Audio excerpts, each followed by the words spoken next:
First of all, Your Excellencies, Presidents, Lords, ladies and gentlemen, I just would like to thank you so much, and it's such an honor to be here. I'm here representing civil society. My passion for the ocean, for those of you, there's a slideshow going up there, so you don't just have to hear me, you can see the pictures as well. Started when I was a little girl. I grew up watching Jacques Cousteau on TV and became mesmerized with the oceans. It led to me becoming a deep worker submersible pilot. And ultimately, on one of my first dives, where I went down expecting to see a fish, I switched on the lights at the bottom of the ocean and saw a plastic hanger. It was in that moment, actually, that I decided that I really wanted to focus my attention on the ocean. And the area of the ocean that I chose to focus on was the high seas, which we've discussed so much here today. But for those of you who don't know, it represents 45% of our planet. And by the way, that 45% of the planet belongs to each and every one of you here, because it is our global commons. Under UNCLOS, it is ours. It belongs to each and every one of us, and the assets belong to us too. And I didn't know that when I started the history. The history of this started in 533 AD under Emperor Justinius, whips through the Magna Carta. Of course, I have to give a nod to England, and then ends up in 1982 at the Law of the Sea Convention. This area, our commons, are under peril for many reasons. One of the areas that of interest that I'm sure many of you are aware of is the shrinking ice of the Arctic. This is an Arctic map, and you can see the little white bits, which are the high seas areas that will remain. The ice is melting, the Northern Passage is opening. This will just be one of the areas that need to be discussed and focused on in the time to come.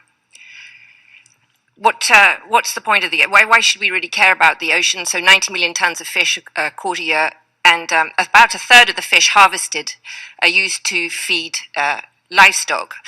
What that means is we're feeding that to our chickens so that they can taste more like fish. Unsustainable fishing practices, this is just an example of that, we're so clever as a species that we have advances in extractive technologies. This is a sort of map, if you or picture, if you will, of one of the largest fishing nets in the world that can contain 12 Boeing 747s, which is pretty big.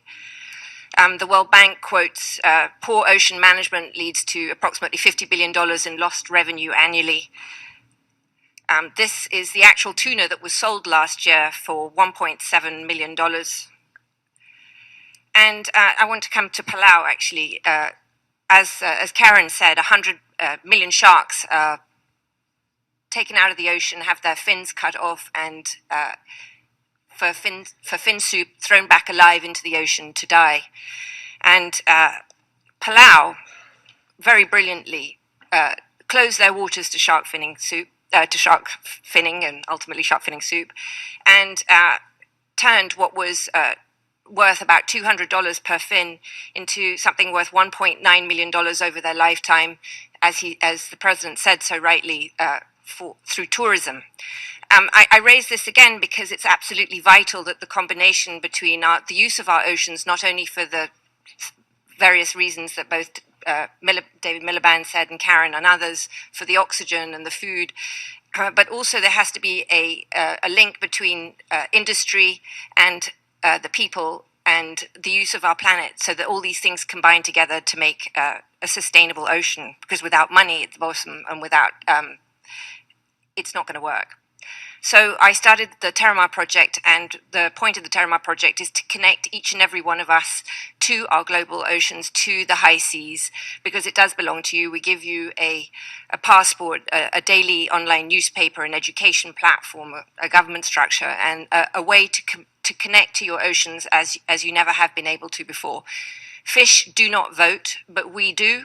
And if we do, and we tell our politicians that we want the oceans to become sustainable, then the goal is to have every politician end up with a policy framework and a decision on how they treat the oceans, and hopefully that will be sustainable, because that is what we, the people, want.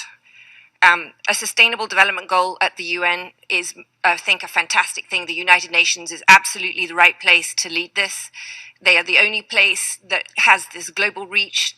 All the people can come together to create this goal that will then be the planetary mandate for the next 15 years of how we treat our oceans.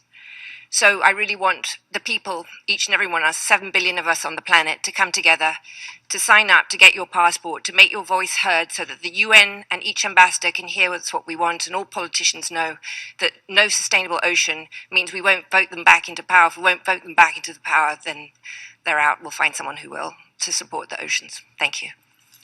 Thank you.